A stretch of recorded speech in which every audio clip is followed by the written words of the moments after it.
Anxiety seems to be on an increase at the moment, or people are becoming a lot more aware of it. And I'm somebody that suffered from anxiety.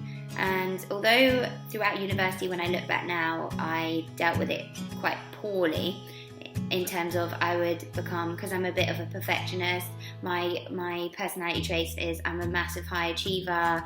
I put a lot of pressure on myself, and unfortunately this results in anxiety, and I've suffered for it for a long time. But I didn't actually realise that it was something as specific as anxiety. I thought it was just me until I worked as the autism support facilitator at Imperial College University, and I was working within the disability service, and within that service the advisors were trying to target students in order to come and get some mental health support.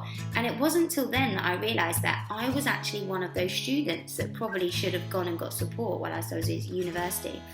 And the support that was available was something called mentoring, and that's what I was doing as for people on the autism spectrum. I was providing that support, and I did always think, if I had a mentor, that would really, really benefit me. I realised that anxiety is something that you can take control of, but you have to really want to and work on making a difference. So for me, with my anxiety, it related to my athletics a lot as well, and I decided that enough was enough and I needed to get some support with it. And through that support, I ended up gaining some tools that have really enabled me to take control of my mindset.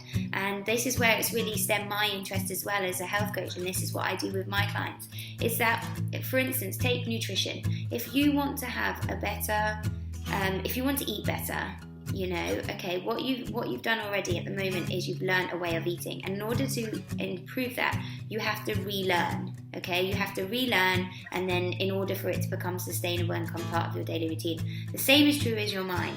If you want to think differently, if you want to feel differently, if you want to be more positive, if you want to improve your self-confidence, then you have to reprogram your brain, and that requires you to take control. That does it may mean that you need to go and seek some support in how you can do it, but when you do seek that support, it's important that you really dedicate the time to being able to say, look, this is what I'm working on. I'm working on my mindset, and I've been doing this for a long time, and it's something that I know that my anxiety was one of my weaknesses, and I wanted to improve it, and so I've dedicated a lot of time in order to be able to take control of this. And there's a few things that I do in terms of my anxiety to be able to control it.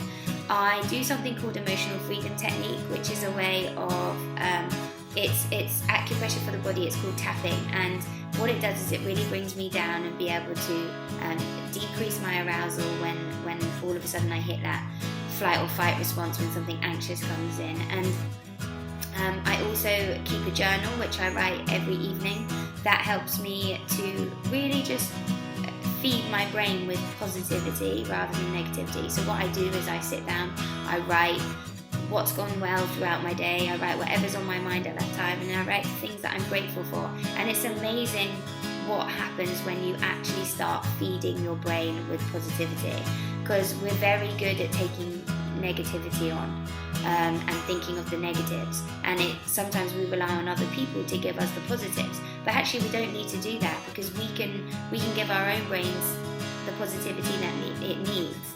And so it's all about trying to do that, and that's something I do a lot with my clients. It's about the mindset of things and being able to take control and build your self-confidence. And yes, there's times that I get anxious now. Something will cause me to get anxious. But before, what would happen was I would get anxious, then all of a sudden I go into like an overthinking downward spiral of negative thoughts. Whereas with the practice I've been doing, I also do mindfulness in the morning for 10 minutes.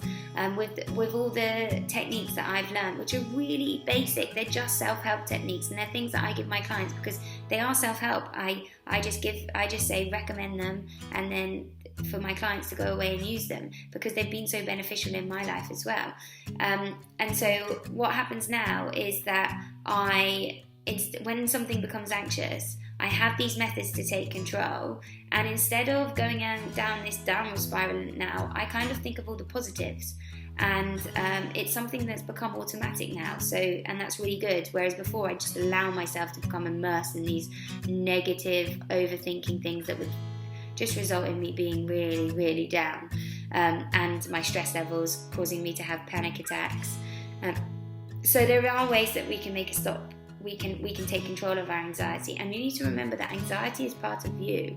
You know, just like your nutrition, if you want to improve your nutrition, then you have to take some control of it. And the same as anxiety, you know, there are ways to be able to take control of anxiety, and it does require you to be a bit open-minded. There's things that I do now that I never thought I would ever do, and but you know what, they've been amazing, and they've really helped me to take control, and they've built my self-confidence, and I'm a lot more positive about things. So I just wanted to share that with you, and I see the difference that it makes in my clients when I give them some tools to be able to take control of their mind, because the mind is such a powerful thing.